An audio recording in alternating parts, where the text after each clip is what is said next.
Samuel was for some reason God. Nobody. I mean, maybe we can figure it out that God spared him. But with Eli, his sons came back dead, and he fell dead when he got the message. He just fell from a fence and broke his neck right there when he found out about his son, because they were so evil. They would go into battle and they would lose all the time. I mean, they would just get beat down. So they had the nerve to go into the temple to take the ark. They said, well, we know we'll take the ark of God in battle, so we'll win. So they took the ark in the battle, and they got the ark got taken by the Philistines, or the Canaanites? Philistine. They got the ark got taken, and by the Philistine. Before, but I think it's by the Philistine. Yeah, by the Philistine this time. Yeah, because and when they come back and told Eli about the Philistine had taken the ark, he dropped dead, fell off the fence, broke his neck, and his sons were dead. But God, that ark that the Philistine took caused them so much trouble, they had to send it back. They sent it back on a bunch of on donkeys. Every man that walked around or touched it died on their way back. They had to send it back to Israel. They told them they will. We don't want this. They said send it back. And here we get into our lesson today is with Samuel. Now Samuel's old at this point. He's old.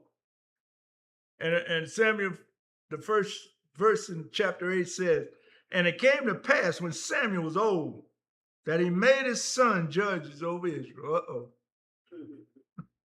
Now the name of his first was Job. The name of his second was Alibi. They were judged in Beersheba. And his sons walked not in his way, but turned aside to lures, which is stealing, taking money, thievery. That's what that word means. And took bribes and perverted judgments. They perverted the judgments. I mean, here in 1 Samuel it said, and it came to pass that Samuel was old and that he made. Now you can go to Deuteronomy chapter 16. Chapter 16 of Deuteronomy, and it tells us mostly all of the scriptures come out of Deuteronomy on this, because Deuteronomy was a guideline for the judges. All the judges, they had to memorize, they had to know it. They were supposed to make a copy of the law. They had, yes. So Stuart, you're right. They had to write down and make a copy of it, and they had to know it. And 18 it reads, the judges and officers shall thou make thee in all thy gate. Now God telling them that he said he should make thee. Not Samuel and Eli. They made their own judges. God said, which the Lord thy God given thee throughout the tribes. They shall judge the people with their judgment. They shall not rest judgments. They shouldn't pervert the judgments. They shall not respect persons, neither take a gift. For a gift doeth blind the eye of the wise, and pervert the word of the righteous. This is the law. It's written in the book, Deuteronomy. They had this Deuteronomy during this time, and they had to read that before they even considered being a judge. And just like here with Samuel, he saw what Eli's son did. He knew that they were terrible and bad. And he turned and did the same thing. Because he was raised up. Eli was trained. He was a priest And you know, in training. sometimes we love our kids so much, Yeah, we can't see wrong in them. right, You know? right. That's what I read. Samuel was every man too, loved his sons, you know, and depending on what he had to choose from, he might have thought his son was as good as the rest, you know, but Like I read it. find ourselves sometime when it comes down to our kids. Like I read in the introduction, it said, how about a teacher? How about a leader with a blind spot when it comes to his or her children? That's true. A blind spot when it comes to his or her children. And whether you're a spiritual leader, a priest, it showed what Samuel was. Samuel was a priest, a judge, and a king. Just as you know that Samuel, he loved the Lord, he did everything the Lord. He was a great leader. But we all got something. And here was his son. His son. But you cannot put anybody over God. That's what God was telling him. Can't do it. You can't do it because of how much you love him. And here's this is a twist of it. When he put him over God, the people decided that, hey, we want a king. These guys taking everything, we want a king. So now, this is not a good thing to tell God that you want a king, because Samuel's decision to appoint his sons as judges is suspicious for two reasons. And that's ones we already said about Abdul-Marana. Already said it, that Samuel's decision, he broke the leadership trend of the period. He broke the trend. And like we were talking last week about the commandments, you can't break one and say, I didn't, but at least I didn't kill nobody. So, but you can't, there's no little sin and no big sin. He still sinned. Because the book of Judges describes God's taking the initiative to raise up judges. It describes God's initiative to take up judges rather than making it a heritage. You can't make it a heritage. And it wasn't designed for that. And this is why they ran into a lot of trouble right here. And unlike Eli's, I tried to research on what happened to the sons, but I couldn't find anything about what happened to the sons later. All I know is that when the king came in, they were gone. They were gone. Yeah, when there was a king, that was it. They were out of there. When Saul came on the scene, they didn't need any judges, so they got rid of them. Now, it doesn't say they killed him or anything. They couldn't have, because one of Joel's son was in administration for David. You talking about Samuel boy? Who are you talking about now? I'm talking about Samuel boy, Joel. Yeah, his son, Joel's son, I think it's Herman. He was one of David's administrators. He was in his administration. Yeah, his grandson. Right.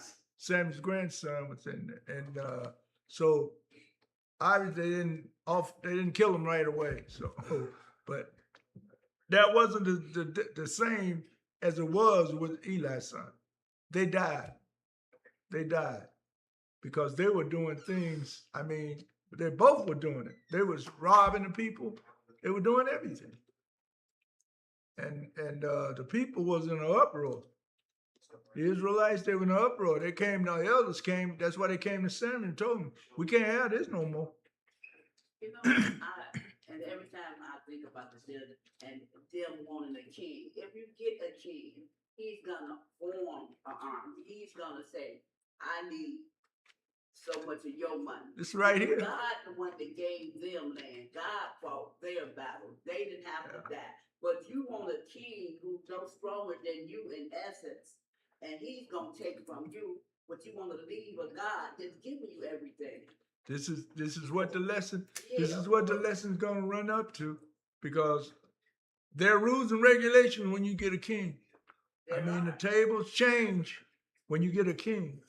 And it says in verse 4, it says, then, here we go, all the elders gathered themselves together and came to Samuel in Ramah and said unto him, behold, verse 5, behold, thou art old, you're old, and thy sons walk not in thy way. Your sons are no good. You now make us a king to judge us.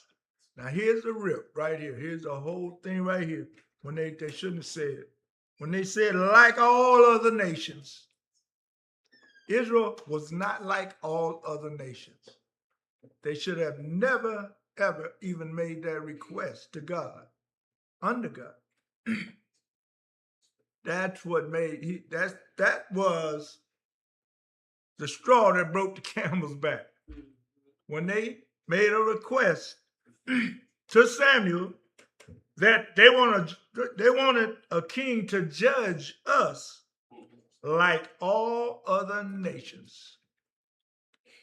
Like all other nations. And Israel was not like all other nations. Israel was chosen by God. They were God's people. God had delivered them from bondage. God had brought them up. He brought them out. He conceived, he started them with Abraham, and he made a covenant with them. And they broke that covenant at every corner. But this one, when they said they wanted to be a king to be like all other nations, this was a very bad thing for him to say in the sight of God.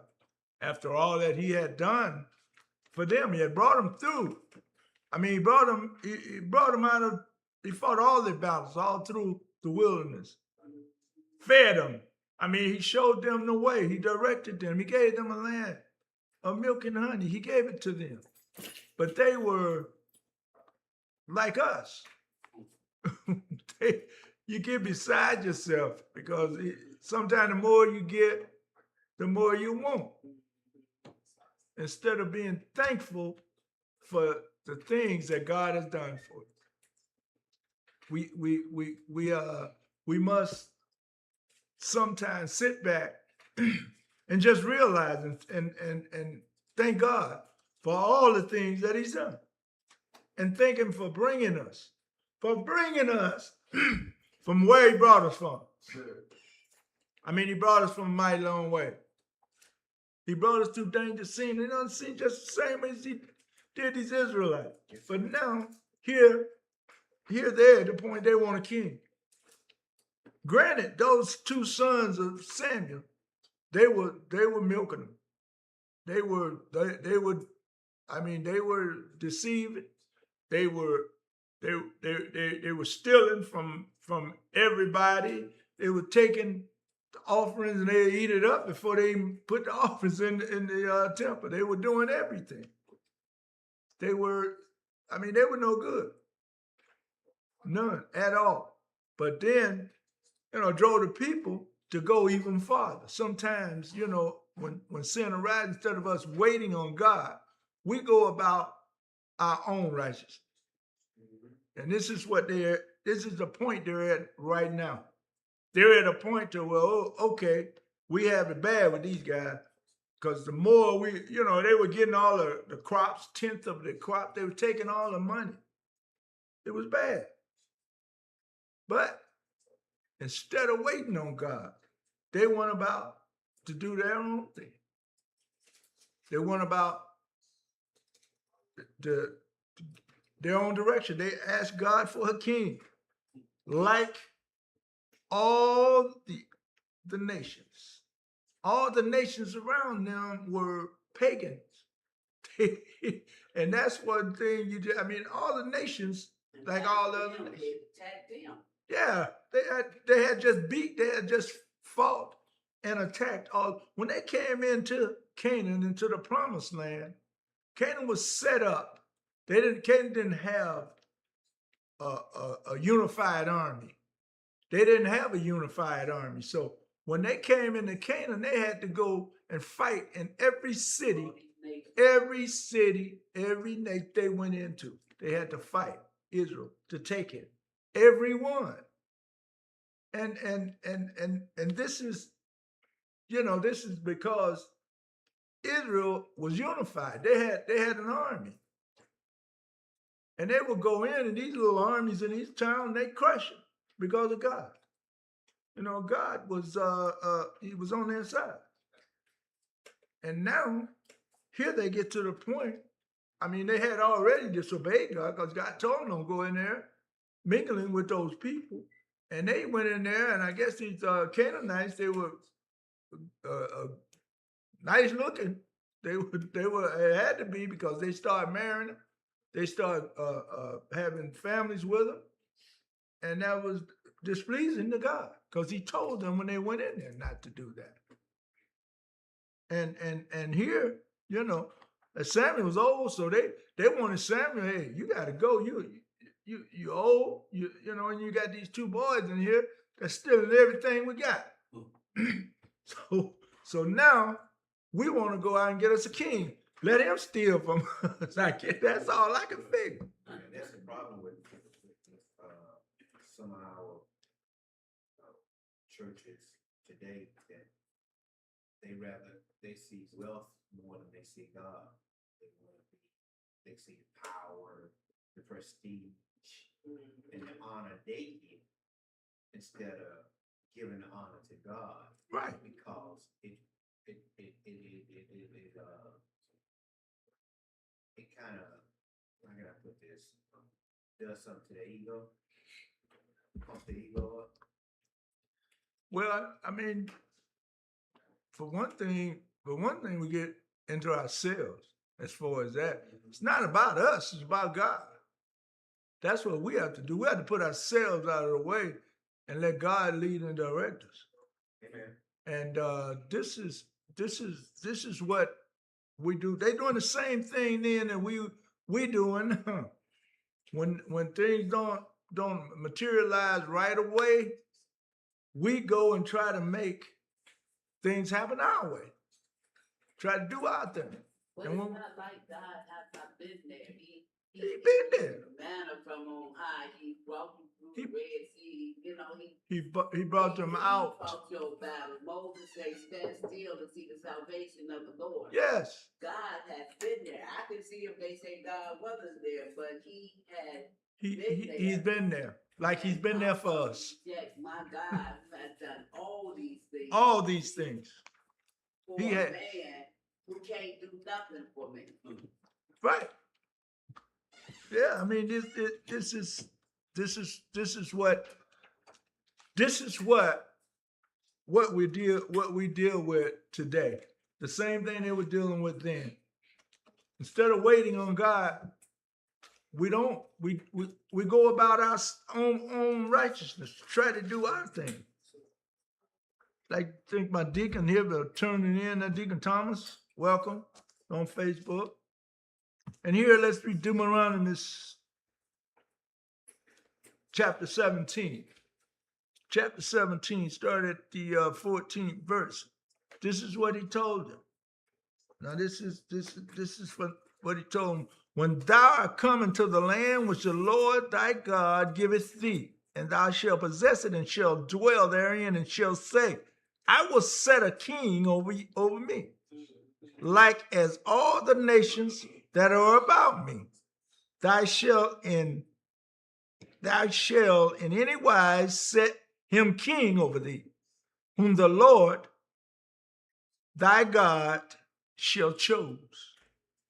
One from among thee, brethren, shall thou set over thee.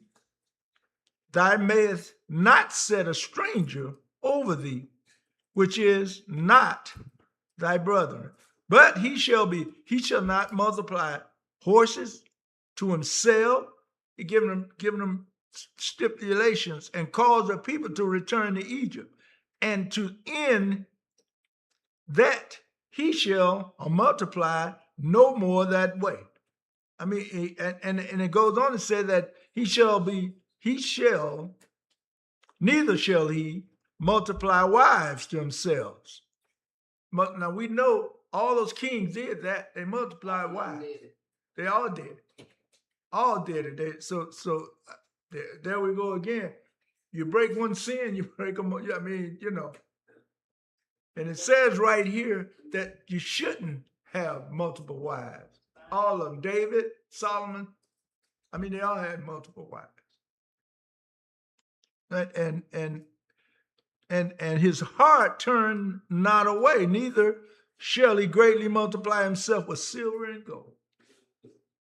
So, I mean, there are, stipulations as far as this king. Now here in verse 6, it says. Can we do 18? Can you read 18 while you're there? Oh, 18. Okay, 18, and it says, and it shall be when he sitteth upon the throne of his kingdom, that he shall write him a copy of this law in a book out of that which is before the priests and the Levites. That's exactly what you were saying. That's what he was supposed to do. Yeah, he was supposed to do that. He did all the wives and all that stuff, but he, Yeah, he didn't.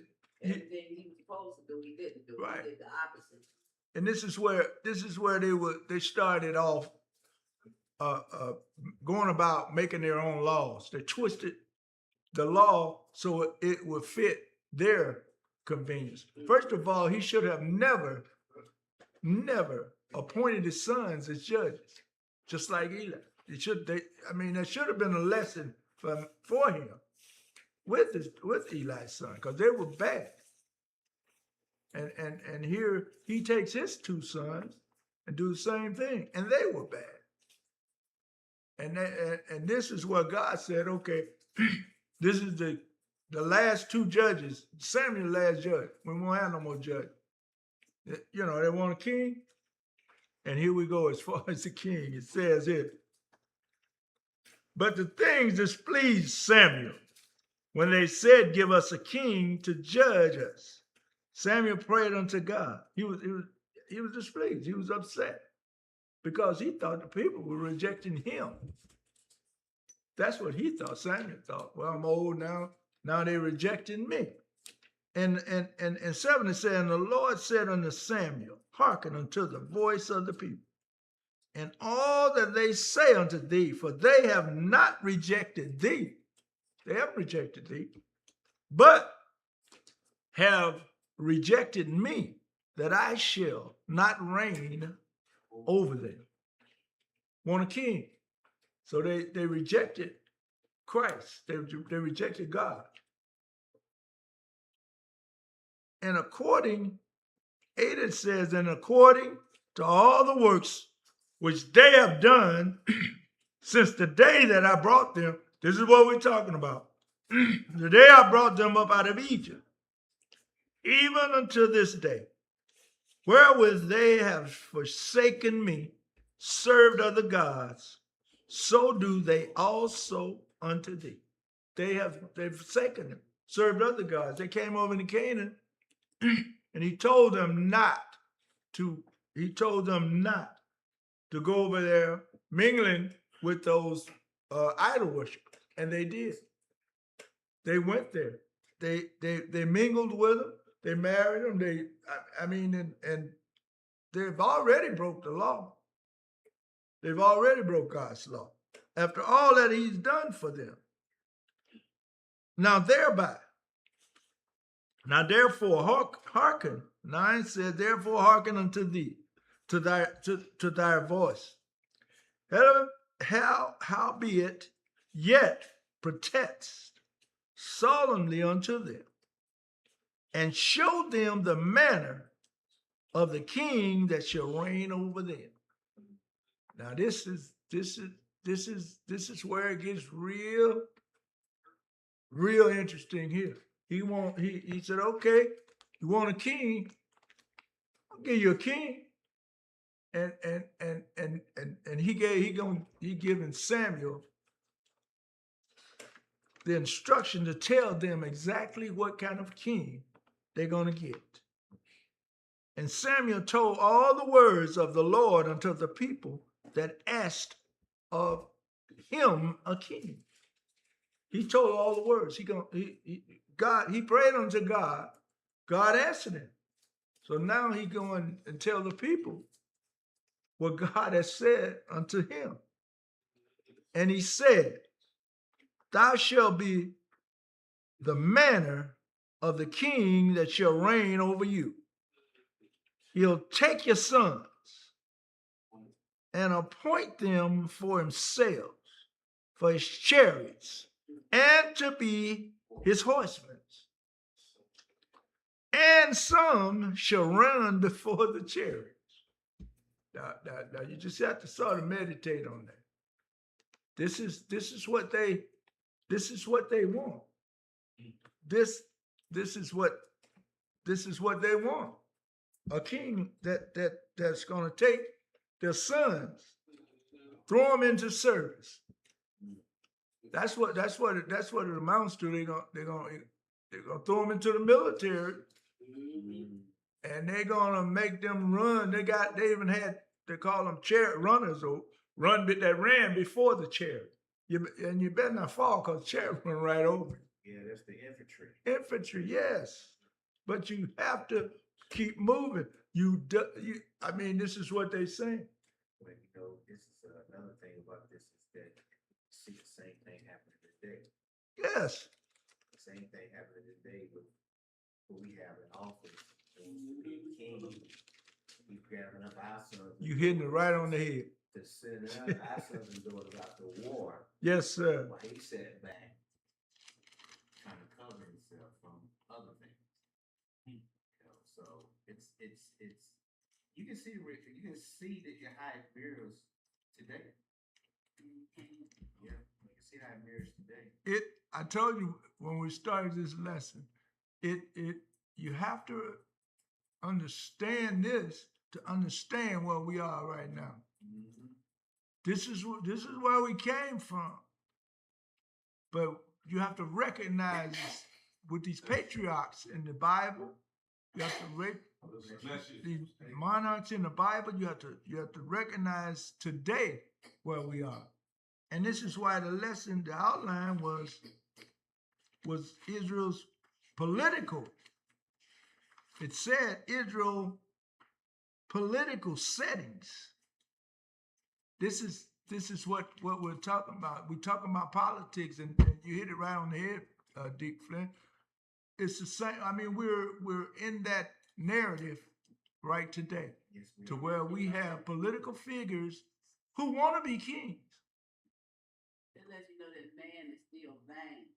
Vain. Solomon talked about man's vanity. Right. You know what I'm saying? And he's still vain. He's vain. He say Trump right now, it ain't good enough that being the president of the United States, one of the most powerful positions you can have, but he wants to be a king. He want to be like Caesar. Remember, Caesar had his money, had his picture on his money. Be able to say anything to him. He right. doesn't want to be able to do it. Man is so vain.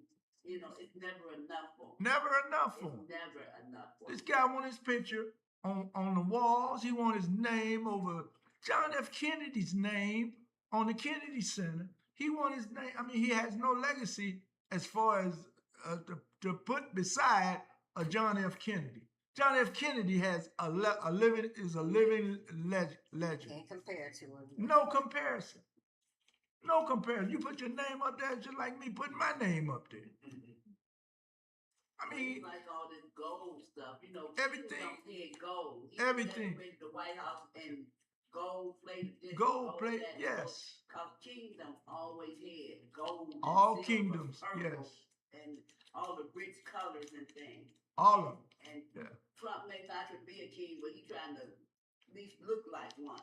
He's an imitation of a king. That's what he's trying to be, an imitation. Who puts their name and picture on government buildings. Those are our buildings. We pay taxes. I digress. Get back to the lesson. Get back to the lesson. But I mean, it all. Yeah, we got a passport. Oh, don't bring up that. Nigga Flynn brought up the passport. Don't do He that. got a passport that says Gotta have his picture on it. when you come in here, be good. Yeah. Passport for when you leave. But he got it when you come in. When you come here, Right. be good or something like Right. that. Help him be good. You got his picture, and his picture's on the passport. Yeah, picture on the passport. Picture's on the passport. It's a limited edition. I don't think everybody. I think you have to request it. He's got it. But at first they wanted to just make it normal, but I think it's requested now. Who? Oh, and we get back to the lesson here. Well, and Samuel told where we at, and he said unto them, he showed them what the king was. In 12 it said, and he will appoint the captains over thousands, captains over 50s, and will set them to ear his ground, and to reap his harvest, and to make his instruments of war and instruments of his chariots. What he gonna do with you is put you back in bondage the same way you were, where your ancestors were when they were in Egypt. If this king will, because you have to go out, you got to reap his harvest. You got to go out and farm his land. You have to make all his instruments for his war. This is what you're asking for. And it still didn't mean nothing to them. They still, okay, we want kings. Yeah, but see, what they hadn't realized, like we don't realize it sometimes today. Those Solomon's sons were so bad. I mean, the 12 tribes they had. They were just priests over in Bir Bashir, but Bashir, however you Bashir in the southern county. That's where they were, but the whole 12 tribes had heard about it. They know about it, and it affected every one of the 12 tribes all over. I still can't get up. They got God. I'm sorry, I can't get past that. But see, we have God today.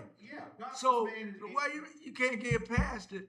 We have God today, and look around and see the things that are happening today. Yeah, that's why when God puts a person in authority, they should be exercised with humility, with service, and not with pride. And these people knew about Trump. This is second go round. But see, that's all that's about is hate. Hate. That's all that's about. They thought that he wasn't gonna do them like that. Trump don't love nobody. He don't love this country. Trump is for himself and what he can get. We back. And if you think that it's only gonna stop at people that got a certain color, you're sadly mistaken. Exactly. Yes, sister. Something at you too. So if you want to be ignorant about things, though, you can be that way, but it's gonna come at you. Can I read? And think about this. Wait 1 minute. And think about this, sister. After all we said all that and said all that, we still have to pray for Donald Trump. Oh, definitely. We have to pray for this government. We have to pray. As Christians, we have to. Got to. Go ahead, D. Can I read the scripture? Go. Romans 13, 1-4. Every soul be subject unto the higher power. Oh yeah. For there is no power but of God. The powers that be are ordained of God. Whosoever therefore resisteth the power, resisteth the ordinance of God, and they that resist shall receive themselves damnation. All right. For rulers are not a terror to good works, but to evil. Without then not be afraid of the power. Do that which is good, and thou shalt have praise of the same. For he is the minister of God to thee for good. But if thou do that which is evil, be afraid. For he beareth not the sword in vain. For he is the minister of God, a revenger to execute the wrath upon him that doeth evil. All right. So what it's telling us is the thing that we're going through now with this guy, Yes, 13-4. 13, 1 through 4. yes. The things that we're going through now, he's got the answer for those. He's got it. Oh, he definitely He's got got an it. answer for it. Right. That's why You know, because he don't look to God, he looks to himself. looks to himself. But it's gonna come a time, Mhm. like it's gonna come a time for us. Every knee gonna bow. Every knee gonna bow. And I mean, God's gonna. You have to stand before Him in the book. All the books gonna open. The books gonna open, and it's gonna be read. All the things that we've done, the works, our work, that's good or bad, Yep. and you're gonna get rewards, good or bad. So this is all we have as far as standing on. And here in 13 it says, he's not even through, and he will take your fields, your vineyards. He's still taking stuff, and he will take your 13 says he will take your daughters to be confectionaries, and to be cooks, and to be bakers. And he will take your fields, your vineyards, and your olive vines, and even the best of them, and the best of them, and give them to his servants. Yeah, his children. And his house. How ironic that this lesson for today It fits. speaks to what's going on today. I'm telling you. And God is telling us. He's telling us now. Yeah. He's letting us know that this ain't gonna last forever. I'm telling you. Weeping may endure for a night, but joy comes tomorrow. Comes in the morning. Yeah. When I started this lesson, I told you that what we're reading here from thousands of years ago, it applies to what's going on with us right here, right now. That's why this Bible was so important, because literally everything you go through, you're not gonna go through everything in these scriptures. No. Praise God for that. Right. But everything that you do go through, you better believe God will show you. He will show you. Deliver you through His word. Yes. It's in there. It's in here. Nothing that has not happened. It's in here. I mean, the same thing. We can go back even to bondage. We were in bondage, some kind of bondage. Mine, I smoked cigarettes. I was bonded. I was hooked on cigarettes until God delivered me from that. I mean, that was a bondage. People with other people with drugs, alcohol, it's a bondage. You're in prison, a bondage. As leaders. And God delivers us. Amen. As leaders, we are expected to serve. Yes. Leadership is stewardship. It's a stewardship. And with that being said, God expects all of us to serve His people. That's right. It's like this man is not serving his people; he's serving himself. You back in the politics. I'm back on stage. Well, we got to stay on the lesson. It's the same thing. It's the same thing. It's the same thing, but we have to, as Christians, we got to move forward, and we got to put that This is letting us know. in his own perspective. We can't. I ain't gonna say we're gonna forget it, but we have to put that in his own perspective. And I mean that the same way there's evil people back then. Look back then, Saul was just getting ready to get in there. Saul getting ready to be a king. He gonna let them know who he is. And God's telling them before they even put him in there. He's telling them what he's gonna do. He's given right here in this lesson. He's given Moses the message to tell the people what to expect when they get a king. And here, after they take all your goods and then and give them to his servant, and 16 say he will take your men servants, your maid servants, your goodlish young men. That's them good, the nice, good, strong young men to put them to work. That's what he's talking about. And your ancestors, and put them to his works. To take them. He's gonna take them. That's what he's gonna do. He's going to take them.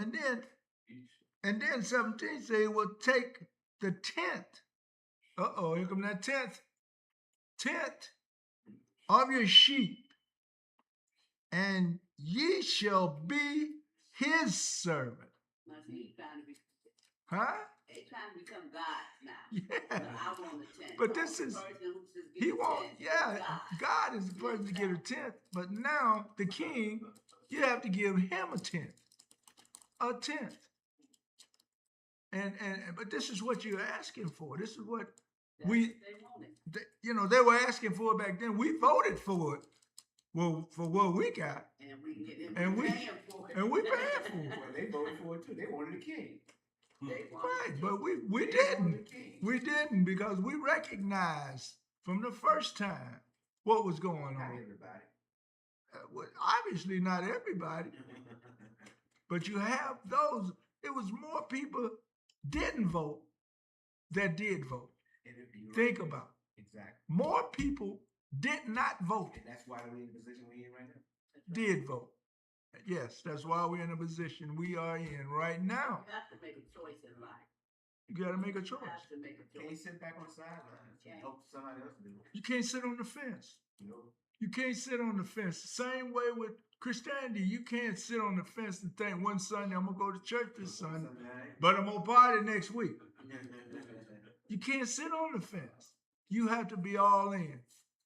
You have to be all in. As a Christian, we have to walk in this Christian life. We can't, we can't sit on, we know we're gonna fall. All of us gonna stumble and fall. There ain't nobody perfect. That's what they saying about Samuel right here. Samuel, they read off all the great things that he done. But his fault was his children. That was his standout fault, was his son. He put them in. He had to know something about them before he put them in. I mean, they're his sons. He raised them. So, I mean, they didn't just wake up and become greedy and become, they didn't do that. They had to show signs early on. Yeah, they was trained up. They was trained by Samuel, the daddy. And it didn't take much to push them over the ledge because they provoke God all the time. And these were the last of the judges. Last. They had judges. 200 years. Yeah, 200 years. Over 200 years they had judges. They acted right for a minute. You know what I'm saying? Then God wind up having to put them back in captivity or They did what humans, that judge died or left. they They did went what back humans anyway. did. They did what we do. Humans did. You put human in a position, they're gonna stumble, they're gonna fall, they're gonna get arrogant. Sometimes you'll put one in there that'll be fine. But all of them, I mean, look at all the great ones. Solomon, look at Solomon that's coming. David was a man after God's own heart. David, God said it. David was a man after my own heart. David killed people. David did it. He Killed the woman's husband. killed the woman's husband. He wanted her so bad he put him, go out in front. I want you to lead the charge. He was king. I'm going back. I'm the king. I'm going to sit at He home. was king. I'm going to sit at home. And I want you to lead. I want you to lead the charge. Because I want Bathsheba. I want her. Gotta have her. Gotta have it. Yes, king. Put him out in front. He Yeah. king of a whole nation and he got to go take somebody else's Take wife. Take somebody's That's the wife. vanity, and I mean the insecurity of man that he can have so much and still not have enough. Solomon had all what, 400 wives? 700. Well, like 400 wives and 300 concubines. Concubines. Yeah, Whatever. yeah. And God gave him wisdom. He had it all. And he got the women got to him, and the women that he got And he started building false became, they had him to build false idols for all those wives. for all the wives. Every wife he's gonna build a idol for her, and God, what is he doing? You know what I mean? This is human. This is what we do as humans. When we get I mean, you just get a lot. You know, I mean, if you become a trillionaire, millionaire tomorrow, you got to be able to understand it. You got to be able to handle it. You can't, you know, you have to ask God for wisdom. Like Solomon asked for wisdom, God gave it to him, and he still went and did what he wanted to do. Married all those women and made idols to all of them because they were nice, beautiful women. He didn't care if they were pagans. He didn't care. So we, right. And 18, we're going to wrap this up. 18 says, and ye shall cry out in that day. This is what he's saying now. This is how we wrap it up. And you will cry out in that day because of your king, which you shall have chosen you. You chosen. And the Lord will not hear you in that day. Lord have mercy. Right now, we're crying out. We're asking God. Please save us. There's consequences. There are consequences Every in all our actions. Can't sit on the sideline, church. Got to be all in. Got to be all in. Either you're with God or you're not. You're with him or you're not. We have to be all in. And we just give thanks to the Lord today for this lesson. And Samuel's description of the people crying out to God in pain sounds what they often did in the ear of judges. They did the same thing in Judges. When foreign kings oppressed them. Foreign kings oppressed them. They cried out to God for help. Unlike the time of the judges when God overthrew the foreign oppressors, he would allow the Israelites' monarchy to continue for several centuries. When the monarch eventually crumbled, Israel would see that the King of Kings never abandoned him. Never. I mean, all these monarchies came along. He never abandoned them. Israel right now still standing. They still fighting, but they standing. He's going crazy too. Yeah. Yes, he is. Yeah, they got it. Yeah. Oh, yeah. Yeah, he's Doing things to stay out of jail. yeah, he's weaponized his whole country. Yeah. Same way as this country. And we give thanks unto the Lord for today's lesson. And we would like everyone today to come out. 2366 East 63rd Street, 1115, to hear our pastor that will bring the word. And we thank you. Amen. May God bless and keep each and every one of you. Amen. Amen.